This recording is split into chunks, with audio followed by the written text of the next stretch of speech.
Hello दोस्तों, मैं हूं पवन सेंगर और आप सभी का बहुत बहुत स्वागत करता हूं अपने YouTube channel the English lovers में। दोस्तों, जिन्होंने अभी तक चैनल को सब्सक्राइब नहीं किया है, प्लीज़ जल्दी से चैनल को सब्सक्राइब करिए और बेल आइकन दबाना भी मत भूलिएगा, जिससे मेरे आने वाली वीडियोज़ का नोटिफिकेशन आपको मिले सबसे पहले। तो फ्रेंड्स, आज हम डिस्कस करने जा रहे हैं एक मोस्ट इम्पॉर्टेंट चैप्टर को, जिसका नाम है कॉजेटिव वर्ब। कॉजेटिव वर्ब का हिंदी में मीनिंग होता है प्रेरणार्थक क्रिया। तो फ्रेंड्स, कॉजेटिव वर्ब से आप लोगों के एग्ज़ाम में बहुत बार क्वेश्चन पूछा जाता है। अगर आप प्रिपेयर कर रहे हैं बैंकिंग एग्ज़ाम्स के लिए, आप प्रिपेयर कर रहे हैं एसएससी के लिए या फिर टीचिंग से रिलेटेड किसी भी एग्ज़ाम के लिए, कॉजेटिव वर्ब का क्वेश्चन आप लोगों को अक्सर मिल जाता है एग्ज़ाम में। तो पहले देख लेते हैं फ्रेंड्स इसकी डेफिनेशन को और फिर देखते हैं इसके यूसेस को।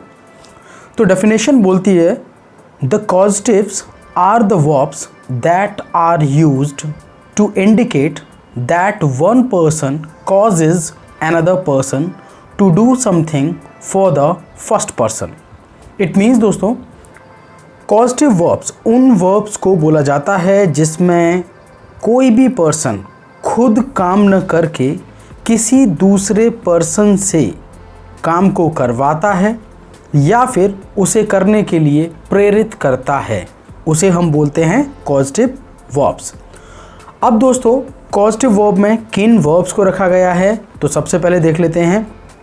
कॉजेटिव वर्ब्स में सबसे पहले रखा जाता है हैव को, फिर आता है गेट, फिर make, then cause, help and let. इन सबको हम फ्रेंड्स बोलते हैं कॉजेटिव वर्ब्स। अब इनके यूजेस से पहले ये जानना ज़रूरी है कि इनके बेसिक स्ट्रक्चर्स क्या हैं। तो फ्रेंड्स देख लेते हैं स्ट्रक्चर्स को। स्ट्रक्चर्स में सबसे पहला स्ट्रक्चर है सब्जेक्ट लगाइए। सब्जेक्ट के बाद आपको मिलेगा मेक। मेक का कोई सा भी फॉर्म मिल सकता है। इसके बाद ऑब्जेक्ट, तो आपको लगाना है वर्ब का फर्स्ट फॉर्म, राइट, यानी ऑब्जेक्ट के बाद आप यूज़ करेंगे फर्स्ट फॉर्म। ये है पहला स्ट्रक्चर। दूसरा स्ट्रक्चर है फ्रेंड्स सब्जेक्ट। सब्जेक्ट के बाद लगाते हैं कॉज। कॉज के बाद आपको लगाना है ऑब्जेक्ट। ऑब्जेक्ट के बाद आपको लगाना है 2+V1। फोकस करना, मेक वाले केस में हम लगा रहे थे केवल वर्ब का फर्स्ट फॉर्म, जबकि कॉज के केस में हम लगाते हैं 2+ वर्ब का फर्स्ट फॉर्म। नेक्स्ट स्ट्रक्चर पे आते हैं सब्जेक्ट। सब्जेक्ट के बाद गेट। अगर आपको गेट मिलता है, फिर इसके बाद लगाना है ऑब्जेक्ट, और गेट मिलने पर ऑब्जेक्ट के बाद आप लगाएंगे वर्ब का थर्ड फॉर्म। नेक्स्ट आइए फ्रेंड्स, अगला स्ट्रक्चर है सब्जेक्ट। सब्जेक्ट के बाद हैव का कोई भी फॉर्म, फिर आपको लगाना है ऑब्जेक्ट और ऑब्जेक्ट के बाद में वर्ब थर्ड, यानी कि गेट और हैव दोनों में आप वर्ब थर्ड लगा रहे हैं। तो फ्रेंड्स, वर्ब थर्ड लगाने का यहाँ पे देखो रीज़न समझना। गेट और हैव का जनरली हम यूज़ करते हैं पैसिव फॉर्म में, और आप लोगों को पता होगा पैसिव फॉर्म में यूज़ होता है वर्ब का थर्ड फॉर्म। अगले स्ट्रक्चर को देखते हैं। नेक्स्ट स्ट्रक्चर है सब्जेक्ट। सब्जेक्ट के बाद आपको मिलेगा लेट, और लेट के बाद लगा दीजिए ऑब्जेक्ट। ऑब्जेक्ट के बाद लगाना है वर्ब का फर्स्ट फॉर्म, यानी कि इसमें लेट वाले केस में आप टू नहीं लगाएंगे। और लास्ट स्ट्रक्चर समझ लीजिए सब्जेक्ट। सब्जेक्ट के बाद लगाते हैं हेल्प। हेल्प के बाद में ऑब्जेक्ट। ऑब्जेक्ट के बाद आप लगाएंगे या तो वर्ब का फर्स्ट फॉर्म या लगा दीजिए 2+ वर्ब का first form. Point be noted, ध्यान रखिएगा, हेल्प आने के केस में या तो आप वर्ब फर्स्ट लगाइए या 2+V1 लगाइए, दोनों ही केस आपके करेक्ट माने जाएंगे, दोनों में कोई रॉन्ग नहीं होगा, राइट। अब हम देख लेते हैं कुछ एग्जाम्पल्स को। तो पहला एग्जाम्पल है फ्रेंड्स, उसने बच्चे को रुलाया। इस सेंटेंस को आप दो तरीके से बना सकते हो। पहला, he made the child weep.